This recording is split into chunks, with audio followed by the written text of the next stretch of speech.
जो सनातन धर्म की आस्थाएं हैं वहाँ 33 करोड़ देवी देवताओं की पूजा की जाती है। 33 कोटि होता है सर, ओनली नहीं, ओनली मत जाइए आप, सनातन को नहीं समझ पाएंगे, ओनली ये मत है कि बताइए। इस्लाम एकेश्वरवाद की बात करता है। इस्लाम के मानने वाले जो भी हैं उनको तभी मुसलमान माना जाएगा जब वो एक ईश्वर की उपासना करेंगे। जर्मन जैसे देश जो बैलेट पेपर से चुनाव करा रहे हैं, इंडिया में क्यों नहीं हो सकता? कोई तथ्यों के आधार पर कोई बात करोगे तो अच्छा लगेगा, देश सुनेगा। ये भी आप सिद्ध करो कि आपके नेता कितने चोरी हुए हैं।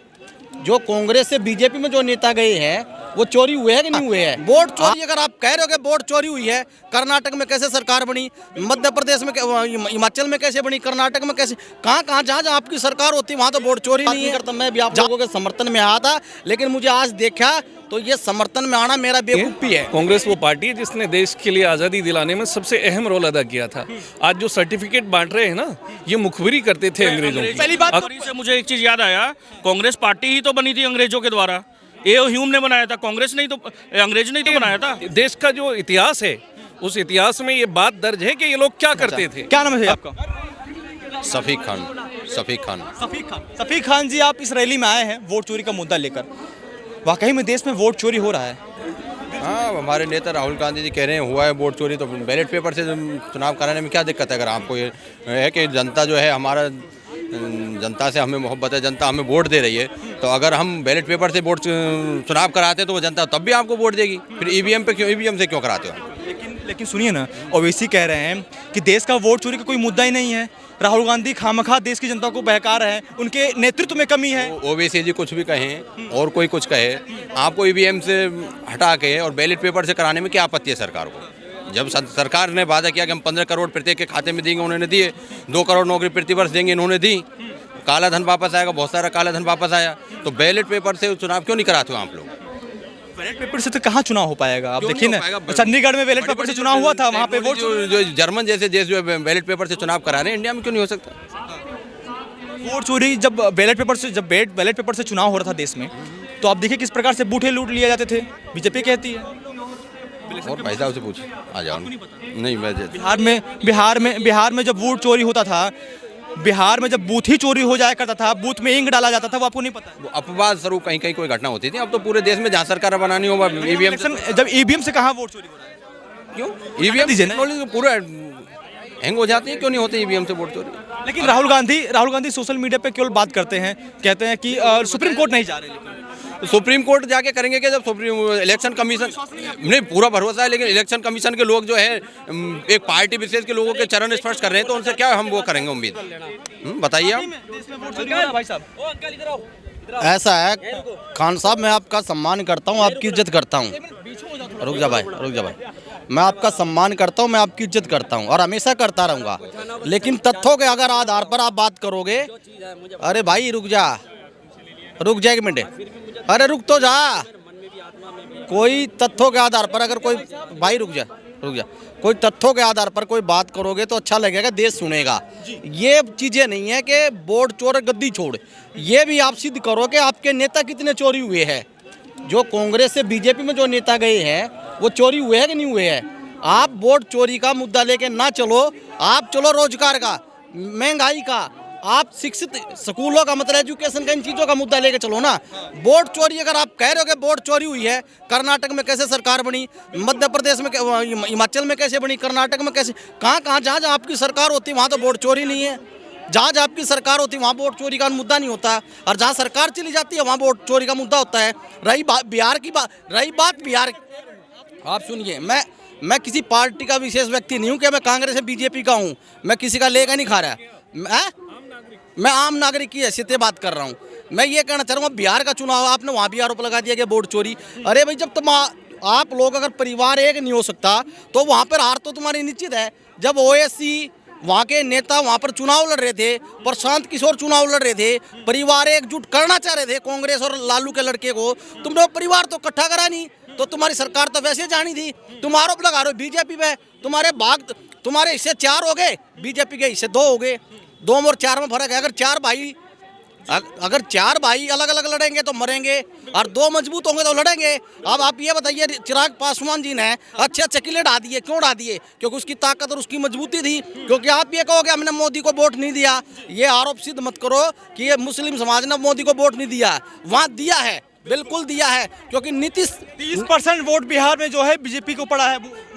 बिल्कुल वोट पड़ा, इसमें कोई दो राय नहीं। आपने नीतीश कुमार को पहले भी बनाया, अब भी बनाया, लेकिन ये वोट चोरी का कोई मुद्दा नहीं है। ये सिर्फ मुद्दा है हवाई फायरिंग करने का।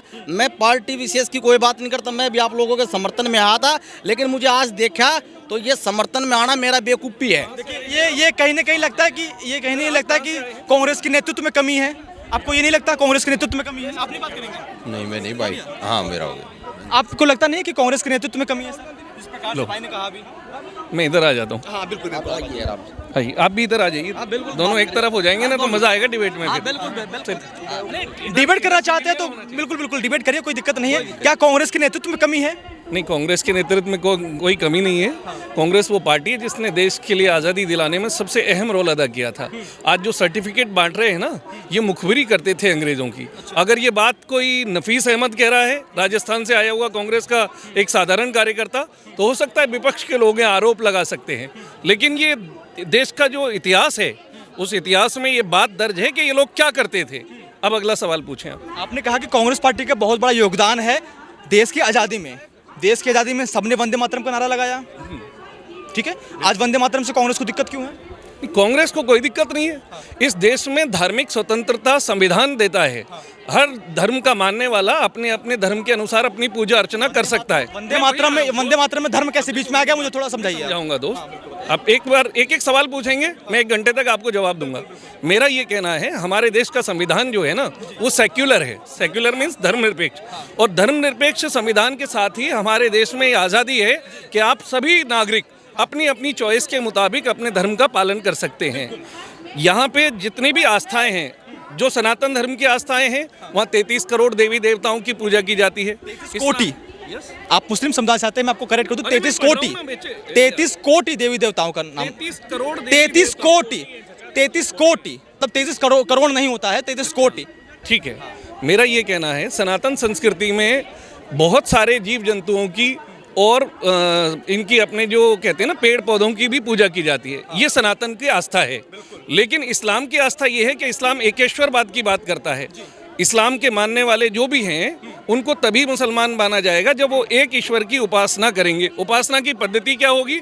वो ऐसे इबादत कर सकते हैं, हमारे और भाई ऐसे इबादत कर सकते हैं, उससे कोई प्रॉब्लम नहीं।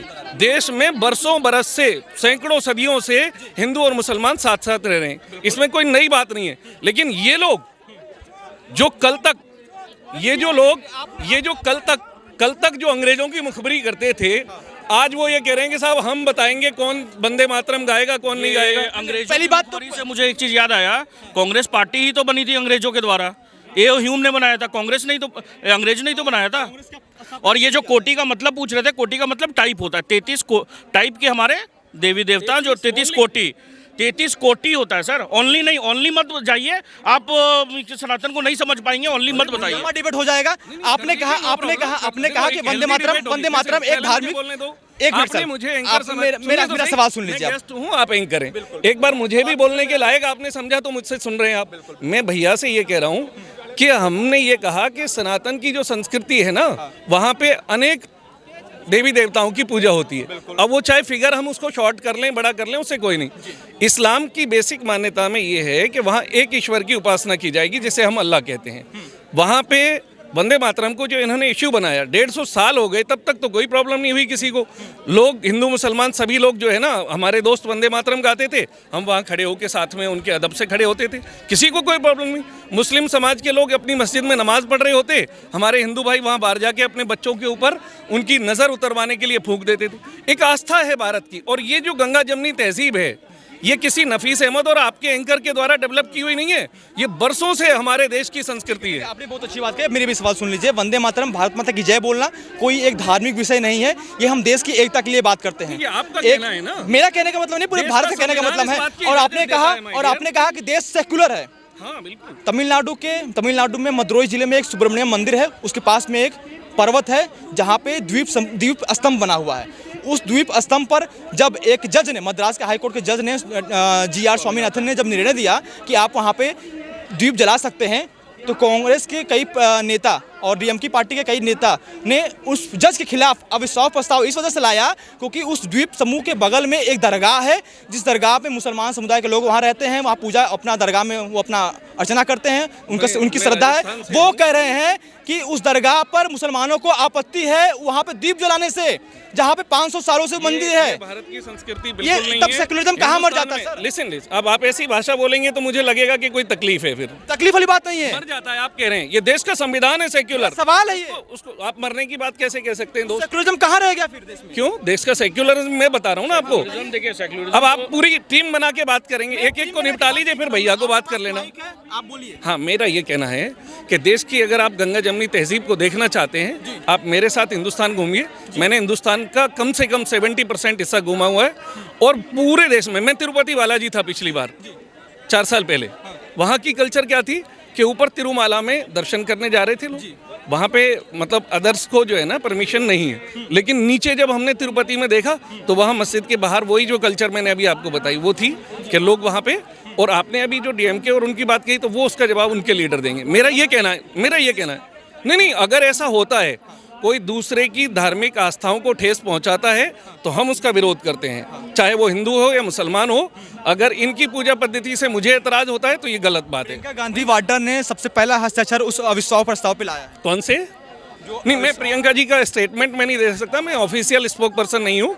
वो सवाल आपको प्रियंका जी से पूछना पड़ेगा। और मेरी शुभकामनाएं आपके लिए कि आप इतने बड़े पत्रकार जर्नलिस्ट बने कि उनका भी इंटरव्यू शूट करने का मौका मिले। और आज मुझे आपने यहाँ पे जो मौका दिया उसके लिए बहुत बहुत धन्यवाद।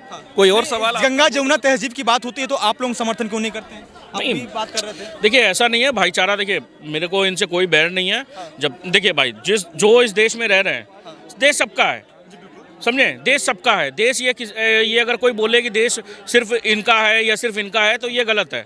मैं समझता हूँ कि सबका है तो वंदे मातरम के लिए प्रेशर क्यों बनाया जा रहा है मुसलमानों? देखिए वंदे मातरम के लिए किसी के ऊपर प्रेशर नहीं है। बात है क्या कि किसी का कॉलर पकड़ के ये नहीं बोला जा रहा कि तुम वंदे मातरम बोलो। वंदे मातरम भैया देशभक्ति की चीज़ है, भारत माता की जय देशभक्ति की चीज़ है। आज नेशनल एंथम क्या बोलते हैं, 52 सेकंड का होता है जो वो सिनेमा हॉल में राष्ट्रगान। हाँ, नेशनल एंथम वही तो बोल रहा हूँ, नेशनल एंथम। तो नेशनल एंथम 52 सेकंड का होता है, उसमें भी लोगों को कोई आपत्ति होती है, वो उसके लिए सुप्रीम कोर्ट पहुंच जाते हैं लोग।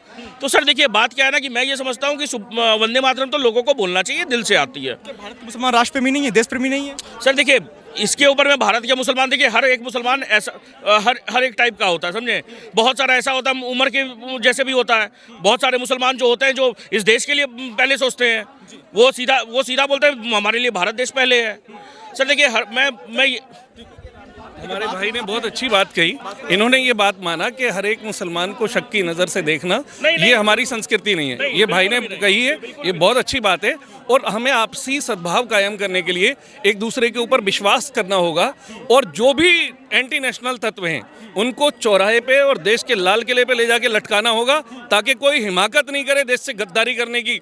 जितने भी लोग हैं उनकी जांच होनी चाहिए कि हमारे देश में ये RDX आ जाता है, बॉर्डर सिक्योरिटीज किसके पास हैं, उनकी जिम्मेदारी बनती है। नहीं, सुनिए, इस बार अमोनियम नाइट्रेट आया था।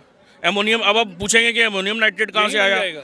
अमोनियम नाइट्रेट खाद के दुकान में चले जाइए, जो यूरिया जो होता है, यूरिया भर के अमोनियम नाइट्रेट, उसके यूरिया से भी ज़्यादा अगर कोई अच्छा होता है तो अमोनियम नाइट्रेट होता है। वो खाद के दुकान में आपको नॉर्मल वहीं पे बोरी मिल जाएगी। तो इस बार ये मत बोलिए कि अमोनियम नाइट्रेट से 2900 अमोनियम नाइट्रेट। जितने आतंकवादी पकड़े गए हैं वो देश के आतंकवादी हैं, चाहे वो कोई भी हो, किसी भी धर्म से उनका ताल्लुक हो, उनको ऐसी सजा मिलनी चाहिए ताकि देश में कोई दोबारा फिर हिम्मत नहीं करे कि हमें देश से गद्दारी कोई सोच भी नहीं पाए। ऐसी सजा, इबरतनाक सजा होनी चाहिए उनके लिए। चलिए ठीक है, बहुत बहुत धन्यवाद आपका।